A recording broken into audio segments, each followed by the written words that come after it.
గాల్లో ఉన్న విమానానికి రాడర్ నుంచి సంకేతాలు తెగిపోతే అది ఎక్కడో ఒక చోట కూలిపోవడం తప్ప తిరిగి కనిపించడం అసాధ్యం. కానీ ఆ విమానం మాత్రం డిస్కనెక్ట్ అయి తిరిగి కనిపించింది. టెక్నికల్ ప్రాబ్లం ఉన్నా సురక్షితంగా ల్యాండ్ అయింది. ఇలాంటి ఘటనలు చాలా అరుదు. అలాంటి ఘటనే రష్యాలో జరిగింది. త్రుటిలో ఘోర విమాన ప్రమాదం తప్పింది.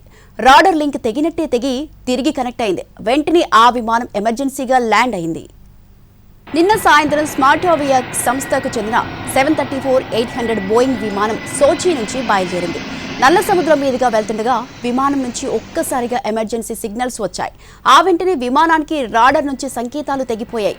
అదృష్టం ఏంటంటే విమానం అదృశ్యమైన కొద్దిసేపటికే తిరిగి కనిపించింది. దాంతో వెంటనే దానిని సోచీ విమానాశ్రయంలో అత్యవసరంగా ల్యాండ్ చేశారు. ఆ సమయంలో విమానంలో 125 మంది ప్రయాణికులతో పాటు 5 సిబ్బంది ఉన్నారు.